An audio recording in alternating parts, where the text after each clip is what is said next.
Upon my word and spoken realms present A Romance of Wastdale by A.E.W Mason, narrated by Christine Rendel.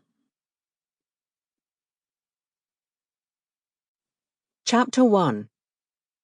Mrs. Jackson.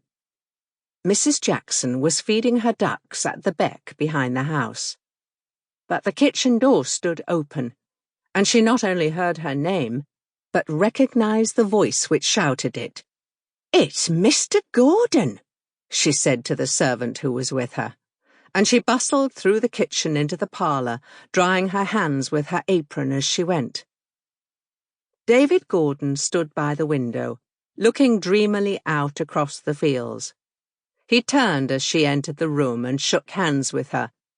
"I have given you a surprise," he laughed. "You have indeed, Mr. Gordon. I never expected to see you again at Wastdale Head. You should have written you were coming." And she proceeded to light the fire. "I didn't know myself that I was coming until yesterday." "It is 3 years since you were here." 3 years, Gordon repeated slowly. "Yes. I did not realize it until I caught sight of the farmhouse again."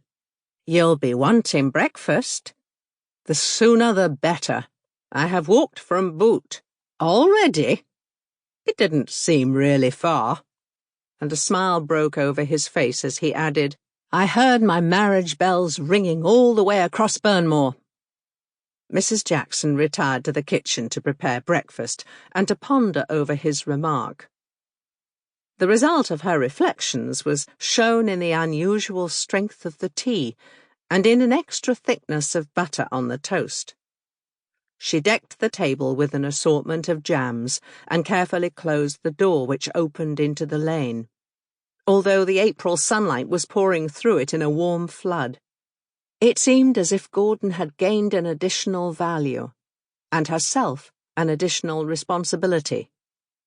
She even took a cushion from the sofa and placed it on his chair, and then waited on him while he breakfasted, nodding and smiling, a discreet but inquisitive sympathy. On Gordon, however, her pantomime was lost. His thoughts no longer chimed to marriage bells, for Wastdale, and this farmhouse in particular, were associated in his mind with the recollection of 2 friends, of whom one was dead in reality, the other dead to him. And all was vividly responsive to the impression of the moment. He had stepped back across the interval. Sample complete.